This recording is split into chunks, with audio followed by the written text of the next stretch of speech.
আসসালামু আলাইকুম রহমতুল্লাহ। আলহামদুলিল্লাহ, আমরা ইস্তেমার ময়দানে অত্যন্ত নিরাপদে প্রবেশ করেছি।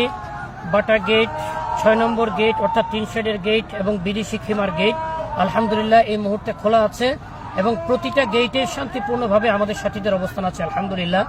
তো আমরা খবর পাচ্ছি, যেহেতু আমরা কোনো ধরনের আক্রমণ ছাড়া, কোনো ধরনের হামলা ছাড়া, কোনো ধরনের উস্কানি ছাড়া, কারো গায়ে টাচ করা ছাড়া আমরা ঢুকতেছি, এটা আমাদের মহা বিজয়। এটাকে রুখার জন্য আমাদের প্রতিপক্ষ ভাইয়েরা নিজেরা আক্রমণ করা শুরু করছে। একজন আরেকজনকে শুনলাম যে ভুল বুঝাবুঝির নাম দিয়ে মারতেছে।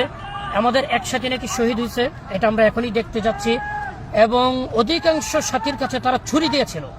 আমরা একাধিক সাথীকে ধরেছি যাদের কাছে ছুরি পাওয়া গেছে, ছোট ছোট ছুরি।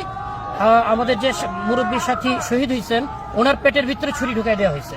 অতএব আলহামদুলিল্লাহ, যারা এই কাজগুলি করত তাদের প্রত্যেককে আটক করা হয়েছে।